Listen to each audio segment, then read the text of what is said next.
Nisahotaka ny teny Paska fokotany ny Mahajanga-be ny maraina teo. Voalaza fa nisy mangalajaza teny toerana. Teratany vahiny iray izay manome sakafo ireo ankizy manodidina eo no nolazainy ny ren'ilay zaza fa nangalatra ny zanany.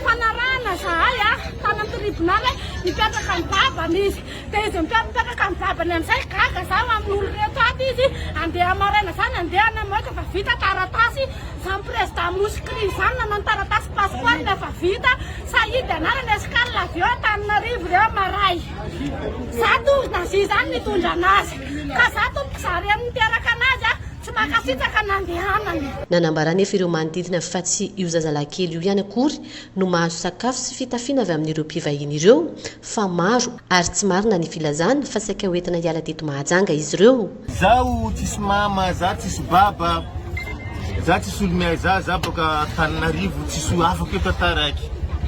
Dia karakory nambarany ianao? Na tsy tagna ianao tsisy nambarany, tsisy mihitsy zaho tena tsisy afaka eto. Izy koa na tsy havanao avy eo mihina. Voky izy mandeha izy. Amaray karay koa. Karay foana taony. Farany izy tsy nody nambarany zaho tory miaraka aminareo fa zaho tsy tany atory fa zay matory amin'ny rond-point police. Nambary basa na matory eo fa na matory tsy mila mangalatra. Eo aty neny. Dia marandray izy lasa izy. Lera finanareo avitra izy raiky fa reo maro. Avy mandeha mihinam-bary eo. Karay foana.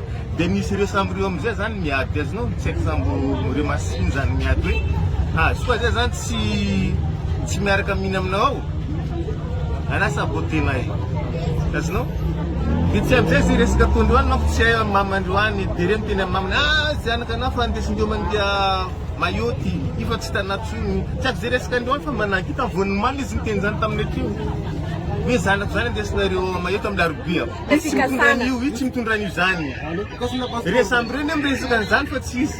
Nanamafizany ihany koa ilay zaza ary nilaza fa ampijaliany ireto ray aman-dreniny teraka azy ireto izy ary ireto teratany vahiny ireto no mba manome sakafo sy trano atoriany. Zaho zany mipetraka tamin'izay tany efa mipetraka tany zany nampijaliany foana dia noasy indrindra zany dia amin'izay zabokeo dia hitany hoe zaboko ve dia tazany dia tonga ty zaboko vesa mbola eny foana zaho sy ny zaboko vesa dia noasy indray zao koa tonga amin'izay tsy ndeo ay zaho Mipetraka ato zany ianao? Efa tonga teny an-toerana ihany koa moa ireo mpitandro filaminana ny maraina teo ka dia miroso ny fanadihadiana rehetra izy ireo amin'izao fotoana izao.